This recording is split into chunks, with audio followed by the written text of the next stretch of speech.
हम बात करते हैं एब्डोमिनल एओर्टा की। एब्डोमिनल एओर्टा जो है हमारा स्टार्ट हो जाता है T12 से लेकर L4 लेवल तक, यानी T12 वर्टिब्रा के लेवल से L4 वर्टिब्रा लेवल तक, और फाइनली ये डिवाइड हो जाता है हमारा कॉमन इलियक आर्टरीज़ में। अब इसको हम ड्रा करके देखते हैं और इसकी ब्रांचेस देखते हैं। सबसे पहले हम ये इसको ड्रा कर लेते हैं।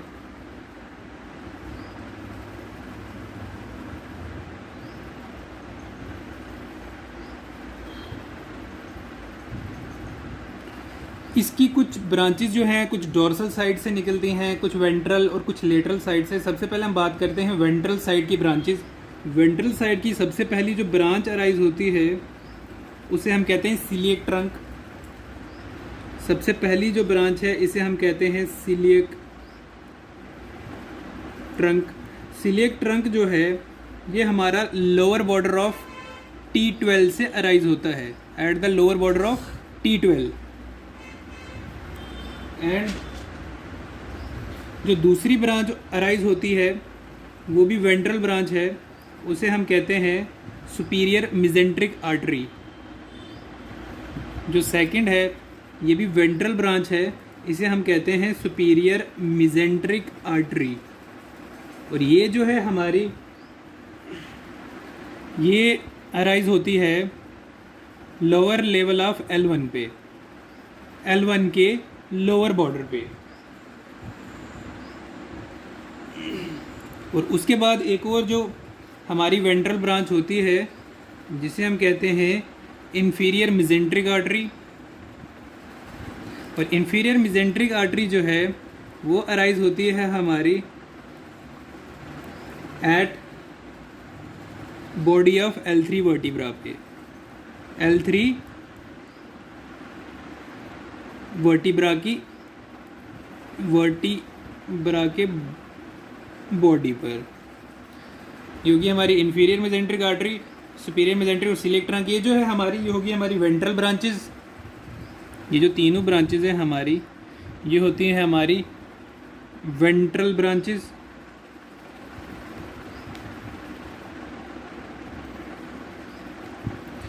अब हम बात करते हैं दूसरी ब्रांचेस की, यानी जो लेटरल ब्रांचेस अराइज होती हैं। और लेटरल ब्रांचेस जो हैं वो कौन कौन सी अराइज होती हैं, उसके लिए हम सिंपल सा एक निमोनिक याद रख सकते हैं, आई एम राइट। उसको हम ऐसे याद रख सकते हैं, आई एम राइट। ठीक, सबसे पहली ब्रांच जो है जो लेटरल साइड की, ये जो हमारी थी ये वेंट्रल है। और सबसे पहले जो हमारी लेटरल ब्रांच आएगी उसे हम कहते हैं इंफीरियर फ्रीनिक आर्टरी। इसे हम कहते हैं इंफीरियर फ्रीनिक आर्टरी, जो कि ये आई है पहला, इससे हो गया हमारा inferior phrenic artery, phrenic artery, inferior phrenic artery. और दूसरी जो है हमारी दूसरी जो ब्रांच अराइज होती है जो कि लेटरल साइड से होती है, यानी इस M से, और उसका नाम जो होता है, उस आर्टरी का जो नाम होता है वो होता है middle supra renal artery. Middle supra renal artery. उसके बाद एक हम बात करते हैं अनदर आर्टरी की जो कि R से होती है और उस आर्टरी का नाम होता है रीनल आर्टरी।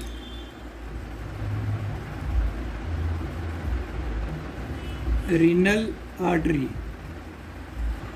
अब इसके बाद हम बात करते हैं जो कि T से अराइज होती है एक और आर्टरी हमारी, उसे हम कहते हैं टेस्टिकुलर या ओवरियन आर्टरी। वो होती है हमारी टेस्टिकुलर और ओवरियन आर्टरी, और ओवरियन आर्टरी। ये जो आर्टरीज थी हमारी, ये थी हमारी लेटरल आर्टरीज। लेटरल आर्टरीज पहले हमने देखी वेंट्रल आर्टरीज और अब हमने देखी लेटरल। अब इसके बाद हम देखते हैं डोर्सल आर्टरीज। जो डोर्सल आर्टरीज़ हैं वो हमारी होती हैं लंबर आर्टरीज़, हम उन्हें लंबर आर्टरीज़ कहते हैं। और वो जो है हमारी वन पेड आर्टरीज़ होती हैं।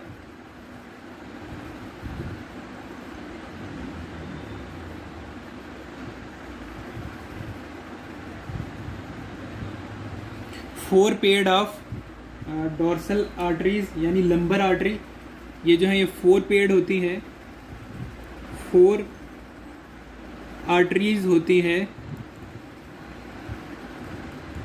ये पेड होती हैं और इन आर्टरीज़ का नाम है लंबर आर्टरी।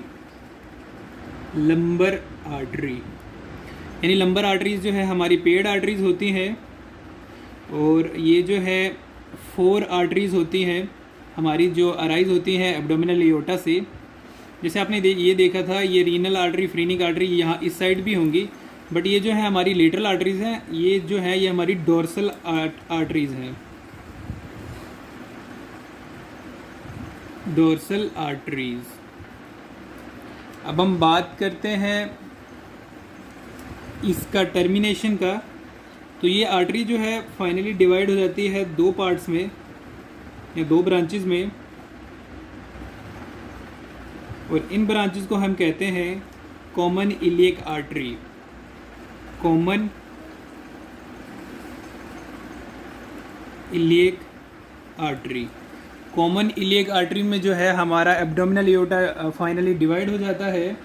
और एक आर्टरी और है जो कि पोस्टीरियर पार्ट से अराइज होती है, पोस्टीरियर से, उसे हम यहाँ से शो कर लेते हैं, उसे हम कहते हैं मीडियन सैक्रल आर्टरी। इसे हम कहते हैं median sacral artery. Median sacral artery जो है ये अनपेड होती है, यानी हमारी 5 ब्रांचेस जो है पोस्टीरियर पार्ट से अराइज होती हैं, 4 हमारी लंबर और 5th वन जो होती है हमारी मीडियन सैक्रल आर्टरी होती है, ये अनपेड होती है।